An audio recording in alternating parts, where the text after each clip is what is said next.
নমস্কাৰ, মোৰ নাম ডক্টৰ ৰঞ্জিতা বেজবৰুৱা। মই অসম কৃষি বিশ্ববিদ্যালয়ৰ অধীনত মুক্ত আৰু দূৰ শিক্ষা সঞ্চালকালয়ৰ বিজ্ঞানী আৰু আজি মই ক'বলৈ ওলাইছোঁ যে পৰিৱেশ কেনেকৈ সংৰক্ষণ কৰিম, তাৰ কাৰণে গছ-গছনি কি ৰুব লাগে, কি উপকাৰিতা অকণমান মই ক'বলৈ খুজিছোঁ। তাৰ এটা বিষয় হৈছে কৃষি বনানীকৰণ। কৃষি বনানীকৰণ মানে গছ-গছনিৰ লগতে আমি শস্য কৰা, ফল-মূল কৰা, শাক-পাচলি কৰাৰ লগতে আমাৰ যিবিলাক গৰু ছাগলী আছে সেইবিলাককো তাৰ মাজতো আমি সোমোৱাই ল'ব পাৰোঁ। সেই গোটেইখিনি আমি কৃষি বনানীকৰণ বুলি কওঁ। গতিকে কৃষি বনানীকৰণ অসমত আমি যদি চাওঁ প্ৰত্যেক ঘৰত কৃষি বনানীকৰণ কৰি আছে কিন্তু তেওঁলোকে নাজানে যে কৃষি বনানীকৰণ সেইটোকে কৈ আছে। ধৰক তেওঁলোকৰ চাৰিওফালে ঘৰৰ চাৰিওফালে গছ থাকে, পৰ্যাপ্ত পৰিমাণৰ গছ থাকে, ফল-মূল থাকে আৰু তেওঁলোকৰ শাকনি বাৰীও থাকে। গতিকে এইখিনি বস্তু গোটেই যাতে অসমৰ ৰাইজে ল'ব পাৰে আৰু তাৰ কাৰণে তেওঁলোকে বিভিন্ন গছৰ আমি কিবিলাক গছ আমি ৰুব পাৰোঁ, ধৰক আমি পৰিকল্পিতভাৱে যদি আমি কৰিব পাৰোঁ সেইখিনি, তেতিয়াহ'লে আমি পৰিৱেশখিনি আমি সুন্দৰকৈ ৰাখিব পাৰিম, স্বাস্থ্যসন্মত হ'ব। আৰু ইয়াৰ লগতে যিবিলাক এতিয়া সৰু ল'ৰা-ছোৱালী আছে, পঢ়ি আছে, ছাত্ৰ-ছাত্ৰী, যুৱ প্ৰজন্ম তেওঁলোকে গম পাব। আমি আৰু এটা কথা কওঁ, এজোপা পৰিণত ডাঙৰ গছে প্ৰতিদিনে 1 কেজি 200 গ্ৰাম অক্সিজেন তেওঁলোকে উলিয়াই দিয়ে আৰু এজন মানুহক 840 গ্ৰাম অক্সিজেন প্ৰতিদিনে লাগে। গতিকে আমাৰ ঘৰত যদি 2-3জোপা ডাঙৰ গছ থাকে তেতিয়াহ'লে 3-4জন মানুহৰ কাৰণে অক্সিজেন পৰ্যাপ্ত পৰিমাণে হৈ যায়। তো এইখিনি কথা মনত ৰাখি চবেই যদি নিজৰ ঘৰৰ বাউণ্ডাৰীত এজোপা ডাঙৰ গছ 3-4জোপা গছ লগায় তেতিয়াহ'লে অক্সিজেনৰ আমাৰ কোনো অভাৱ নহ'ব। আৰু এটা কথা কওঁ, আমি আমাৰ বিভিন্ন গছ কথা কৈছোঁ, প্ৰজাতিৰ কথা কৈছোঁ। আমি যিবিলাক গছ ৰুওঁ সেইবিলাক ধৰক আমাৰ কাঠ দিব পাৰে, কাঠ উৎপাদন কৰিব পাৰে। আমি সেইটোৱে আমাৰ এটা উৎপাদনো পাব আৰু এটা তেওঁলোকে নিৰ্দিষ্ট পৰিমাণৰ ইনকাম এটা পাব। ধৰক গমাৰি গছ লগালে বা এজোপা মেহগনি গছ, চিচু গছ, কঁঠাল গছ, আগৰ, চোম, চন্দন এই গছবিলাক বহুত মূল্যৱান গছ। তেনেকৈ টিক আছে কাঠৰ কাৰণে। গতিকে এই গছবিলাক যদি বাউণ্ডাৰীত মানুহৰ ঘৰে ঘৰে 2-4জোপা যদি এটা প্লট আছে, সেই প্লটটোত আমি ব্লক প্লেণ্টেশ্যন কৰোঁ। সেই ব্লক হিচাপে তেওঁলোকে এটা প্ৰজাতিৰ গছ লগাব পাৰে বা বাউণ্ডাৰী কৰিব পাৰে। যিবিলাক আমাৰ খেতি পথাৰ আছে, খেতি পথাৰ চাৰিওফালে মূল্যৱান গছবিলাক বা সেনেকৈ ফল-মূলৰ গছো আছে, আম আছে, মধুৰি আছে, জামুন আছে, লিচি আছে। এই গছবিলাক আমাৰ একদম আমি সহজতে পোৱা আৰু এই গছবিলাকে আমাক ফল-মূলৰ উৎপাদনৰ উপৰিও সেইবিলাকে আমাক এটা সময়ত পৰ্যাপ্ত পৰিমাণে ঠাল কাটি পেলাই ফায়াৰউড হিচাপে ইউজ কৰিব পাৰে গাঁৱৰ মানুহে, বা সেইবিলাক যেতিয়া 15 বছৰ হ'ব, 20 বছৰ হ'ব, তাৰ পৰা এটা খুব ভাল ইনকাম এটা পাব। গতিকে ৰাইজে এইখিনি কথা খুব মনত ৰাখিব লাগে। আৰু যিহেতু এই গমাৰি কৈছোঁ মই, মেহগনি, কঁঠাল, আম, টিক আছে, চিচু আছে, এইবিলাকে প্ৰত্যেক দিনে বহুত পৰিমাণে কাৰ্বন সংৰক্ষণ কৰে।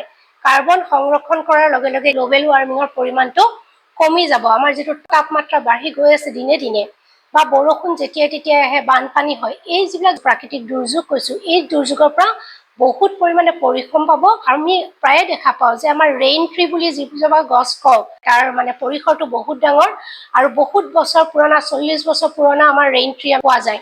সেই গছে কিন্তু পৰ্যাপ্ত পৰিমাণে কাৰ্বন সংৰক্ষণ কৰিব পাৰে।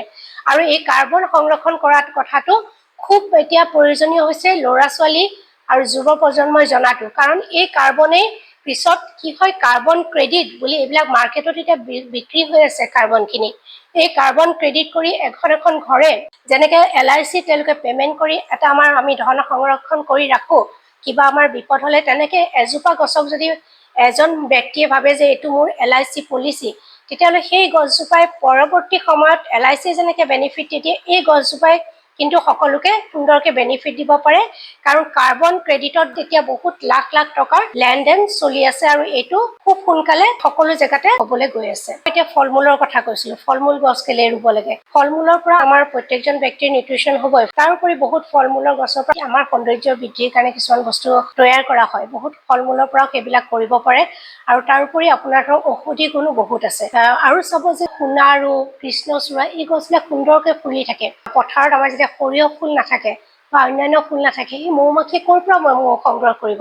সোণাৰু গছত তেওঁলোকে মৌবিলাক আহি সংগ্ৰহ কৰে। সেই মৌটো কিন্তু আমাৰ মানুহৰ কাৰণে নহয়, তেওঁলোকে নিজে জীয়াই থাকিবলৈহে ইউজ কৰে। গতিকে এই বিভিন্ন আমি যেতিয়া গছ বননি ৰুম, পশু পক্ষী আহি তাত তেওঁলোকে বসতি কৰিব পাৰে। গ্ৰাম্য অঞ্চলত যেতিয়া কাঠৰ গছ লগাব, বাঁহ লগাব পাৰে, বিভিন্ন প্ৰজাতিৰ বাঁহ আছে, অৰ্ণামেণ্টেল বাঁহ আছে, গতিকে এইবিলাক যেতিয়া লগাব আমাৰ ফল মূলৰ গছৰ লগতে এই গছবিলাকে আমাৰ এটা সময়ত ধৰক এতিয়া গছ এজোপাই কাঠৰ গছ এজোপাই লগে লগে আমাক অৰ্থনীতিত আমাক সহায় নকৰে, কিন্তু সেই গছজোপাই যেতিয়া আমাৰ 11 বছৰ হ'ব, কিছুমান খুব ফাষ্ট গ্ৰয়িং খুব সোনকালে গ্ৰ' কৰে, সেনেকুৱা যদি আমি ট্ৰী লগাওঁ যেনেকৈ গমাৰি, সেইবিলাক লগালে কি হ'ব 11, 12, 15 বছৰৰ ভিতৰত একদম এজোপা এজোপা গছৰ পৰা বহুত টকা এজন লোকে ইনকাম কৰিব পাৰিব। সেইকাৰণে মই কৈছোঁ পথাৰ এখনৰ চাৰিওফালেও যদি বানবিলাকতো গছ লগোৱা হয়, তে সেই বানবিলাক এনেই নষ্ট হোৱাতকৈ সেই বানবিলাকত এজোপা এজোপা গছে ভৱিষ্যতে সেইজন খেতিয়কক অৰ্থনৈতিকভাৱে বহুত লাভান্বিত